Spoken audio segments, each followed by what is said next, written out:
ஸ்ரீமதே ராமானுஜாய நமக. ஸ்ரீ ராமானுஜர் கரிய மேகம் போல கருணையே வடிவானவர். மேகம் எப்படி கடல், ஆறு, ஏரின்னு எந்த இடத்தையும் குளம்னு பார்க்காம எல்லா இடத்துலையும் மழை பெய்யுறதோ, அந்த மாதிரி ராமானுஜர் எல்லாருக்கும் ஜாதி மத வித்தியாசம் கிடையாது. யாருக்கும் அவர் தன்னோட கருணை மழையை பொழிஞ்சு நல்ல அட்வைஸை கொடுப்பார். ஸோ அப்படிப்பட்ட ராமானுஜரை இந்த திருக்கோளூர் பெண் பிள்ளை சந்திக்கிற பாக்கியம் கிடைக்கிறது. அவர் உள்ளே வந்தவுடனே இந்த பொண்ணு கிளம்புறா இல்லையா, அப்போ நீ எங்கே புறப்படுனேன்னு கேட்கும்போது மடமட அவரை சேவிச்சுட்டு இவளுக்கு 81 கேள்வி எத்தனை நாள் தேக்கி வச்சுருந்தாலும் மனசுக்குள்ளே அத்தனையும் மடமடன் ஏரி மாதிரி கொட்டி தீத்துடுறா அவர்கிட்ட. இன்றைக்கி அதில் 2வது கேள்வி பார்க்கலாம். அகம் ஒழித்து விட்டேனோ விதுரரை போலே. அதாவது அகம்னா என்ன? அகம்பாவம். விதுரருக்கு அது கொஞ்சம் கூட கிடையாது. அவர் ரொம்ப ரொம்ப நல்லவர். அத்தனைக்கு ஏழையில் இருந்தாலும் திருதராஷ்டிரனுக்கு மந்திரியாக இருக்கார்.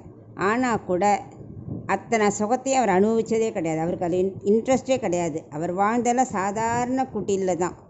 படாடோபம், பொறாமை, அகம்பாவம், எந்த துர்குணமும் அவர்கிட்ட கிடையாது. இத்தனைக்கு திருதராஷ்டிரன்ட்ட ஃபுல்லாக கெட்ட எண்ணங்கள் தான் இருந்திருக்கு. அதுக்காக இவன் அடிக்கடி அட்வைஸ் பண்ணுவானே தவிர, அவன் கேட்குறானோ இல்லோ இவர் திருத்தின்ண்டே இருப்பார். அதுக்கு தான் விதுர நீதினே அவர் கொடுத்தார். அப்போ இவர் எவ்வளோ நீதிமானாக இருந்திருக்கணும். அவ்வளோ நல்லவர் அவர். அந்த மாதிரி ஒரு குணம் கூட எங்கிட்ட இல்லையேன்னு இந்த பொண்ணு புலம்புறது. அதுக்கு உதாரணமாக ஒன்று சொல்கிறா. பாண்டவ தூதன் அவர் போனார் இல்லையா கிருஷ்ணர். அப்போது திருதராஷ்டிரன் அரண்மனைக்கு எல்லாம் பேசியவா யாரும் ஒன்றும் கேட்கல. அந்த கதையெல்லாம் தெரியும். அதெல்லாம் முடிஞ்சோடனே சாப்பிட வா கண்ணான்னு எல்லோரும் கூப்பிட்றா. துரியோதனன் என்னோட மாளிகைக்கு வா அப்படிங்கிறான். திருதராஷ்டிரன், கர்ணன், எல்லாருமே, பீஷ்மர் எல்லோரும் என்னோட மாளிகைக்கு வா அப்படிங்கிறா. கண்ணன் மனசுக்குள்ளே சிரிச்சுக்கிறார். என்னோட மாளிகை, இந்த அகம்பாவம் இன்னும் உன்னை விட்டு யாரை விட்டு போகவே இல்லையே அப்படின்னு நினச்சிக்கிறார். ஆனால் இவர் எல்லாத்தையும் விட்டுட்டு நேராக விதுரன் வீட்டுக்கு வர்றார். விதுரன்கிட்ட கேட்குறார், இது யாரோட வீடு அப்படின்னு. கண்ணா, இது உன்னோட மாளிகை கண்ணா, வா உள்ளே வா அப்படின்னு உள்ளே அழிச்சுட்டு போய் பலகா போட்டு தொடச்சி, அவர்கிட்ட சாப்பிட ஒன்றுமே இல்லை. ஆனால் பலகாயை தடவி பார்க்குறார். என்ன கண்ணை விதுரா பார்க்குற அப்படிங்கிறார். இல்லை, நான் துரியோதன் வீட்டு சாப்பாட்டை சாப்பிட்டவன். எங்கேயா குண்டூசி ஏதான்னு குத்தி இருக்க போகிறது, அந்த புத்தி வந்துடுத்துனா என்ன பண்ணுறது, அதுக்காக நான் பார்க்குறேன்னு சொன்னார். சிரிச்சுக்கிறார் கண்ணன். அதுக்கப்புறம் கண்ணனை உட்கார வச்சு இலை போட்டால் பக்தி, பாசம் எல்லாம் மேலே பிரேம பொங்கிறது. விதுரருக்கு என்ன பண்ணுறோன்னே தெரியல. உடனே சாப்பிட வார்த்தை என்ன இருக்கும், அவளோ ஏழை. வாழைப்பழம் இருந்தது நல்ல வேலைக்கு. அதை எடுத்து உரித்து கண்ணன்ட்ட கொடுக்கலான்னு பார்த்தா அவருக்கு பக்தி பிரேம இல்லை. அவர் என்ன செய்கிறோன்னே தெரியாமல் பழத்தை கீழே போட்டு தோலியை கண்ணனுக்கு கொடுக்குறார். கண்ணன் மூஞ்சியை பார்த்துட்டே கொடுக்குறாரு, என்ன செய்கிறோன்னே தெரியாமல். கண்ணனும் அதை வாங்கி சந்தோஷமாக சாப்பிட்றார். 2-3 கொடுத்தாச்சு. அதுக்கப்புறம் தான் பார்க்குற பழம் கீழையும் தோலி கண்ணன்டே அச்சோச்சோ அபசாரம் பண்ணிட்டோமே, கண்ணா என்னை மன்னிச்சிரும் அப்படிங்கிறார். கண்ணன் சொல்கிறார், நீ கொடுக்குற இந்த சாப்பாட்டுக்காக நான் வந்தேன். எனக்கு உன்னோட பக்தி பிரேமையை ரசிக்கத்தான் வந்தேனே தவிர உன்னோட சாப்பாட்டில் எதுவுமே இல்லை. பழம், தோயம் எது மக்கள் கொடுத்தாலும் மனப்பூர்வமாக கொடுத்தா போகிறோம். இல்லை என்கிட்ட எதுவுமே இல்லையே கண்ணான்னு கண்ணீர் விட்டாலும் போகிறோம்.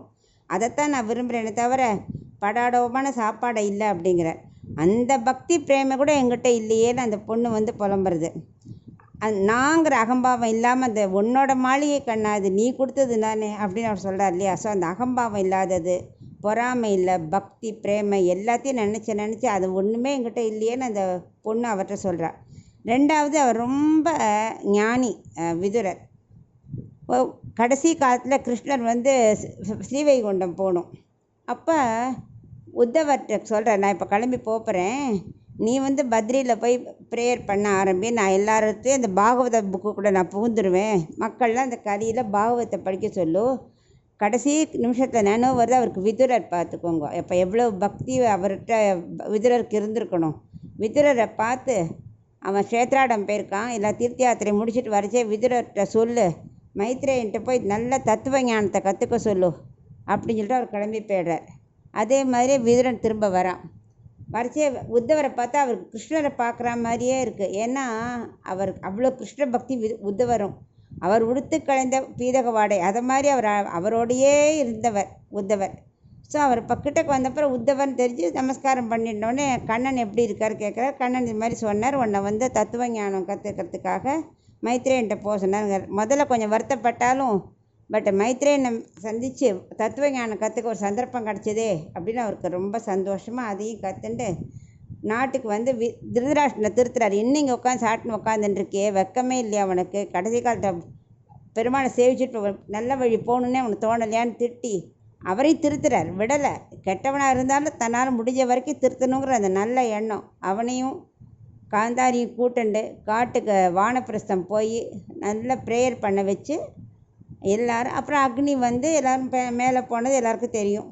அந்த மாதிரி பிரேமை, பக்தி, அன்பு, அகம்பாவம் இல்லாதது, இத்தனை நல்ல குணம் உள்ளவர மாதிரி எங்கிட்ட இருந்தேன்னா அவர் அத்தனை அகமொழித்து விட்டாரே, விதுரரை போல் நான் இல்லையே அப்படின்னு அந்த பொண்ணு புலம்புறா. இதுதான் இந்த 2வது வாக்கியத்தோட அர்த்தம்.